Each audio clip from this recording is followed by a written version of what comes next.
জমে উঠেছে গল টেস্ট, কাঁপছে শ্রীলঙ্কা। তবে কি জয়ের পথে টাইগাররা? শ্রীলঙ্কাকে কাঁদিয়ে এই টেস্ট জিতে ইতিহাস গড়বে বাংলাদেশ। এবার বাংলাদেশের খেলা দেখে একই মন্তব্য করলেন বাংলাদেশের এক সময়কার ড্যাশিং ওপেনার তামিম ইকবাল। বিস্তারিত জানতে ভিডিওটি না টেনে সম্পূর্ণ দেখার অনুরোধ রইল। ব্যাটারদের পর স্পিনাররাও যে ভালোভাবে দাপট দেখিয়েছিলেন তারই প্রমাণ করলেন।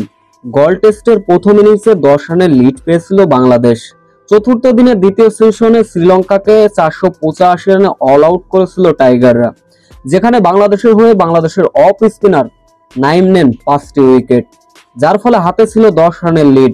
শুরুতে অবশ্য জবাব দিতে নেমে মোটামুটি দ্বিতীয় ইনিংসটা ভালো করতে পারেনি টাইগার ব্যাটাররা, যেখানে বরাবরের মতন এদিনও ব্যাট হাতে ব্যর্থ ছিলেন এনামুল হক বিজয়। ব্যক্তিগত 4 রানে ফিরলেন বিজয়। মমিনুল হকও প্রতিরোধ গড়তে পারেননি, ফিরলেন 14 রানে। এরপর শান্তকে নিয়ে সাদলাম ইসলামের প্রতিরোধ গড়া ইনিংস দ্রুত পেয়েছিলেন 50 দেখা। তবে বাংলাদেশের দলীয় রান যখন ছিল 128, তখনই সাদলাম ইসলাম 76 রানের সাজঘরে ফিরলেন। শেষ বিকাল বিপদ সেশন, বিপদে আসতে দেননি মুশফিকুর রহিম এবং নাজমুল হোসেন শান্ত।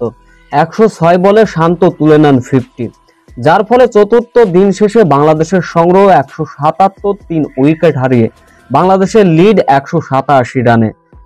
পঞ্চম দিনটা যদি বাংলাদেশ প্রথম ইনিংসে ভালো করে ব্যাটিং করতে পারে, অর্থাৎ লঙ্কানদের যদি মোটামুটি একটা টার্গেট ছুড়ে দেয়, বাকি 2 সেশনে যদি বাংলাদেশ বোলাররা দুর্দান্তভাবে অ্যাটাকিং বোলিং করতে পারে, তবে শ্রীলঙ্কার বিপক্ষে এই টেস্ট জয় পাওয়া অসম্ভব হবে না টাইগারদের।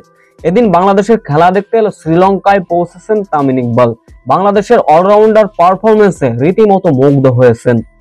তার বিশ্বাস, বোলাররা যদি দাপটীয় বোলিং করতে পারে তবে এই টেস্ট জয় পাওয়া অসম্ভব হবে না বাংলাদেশের।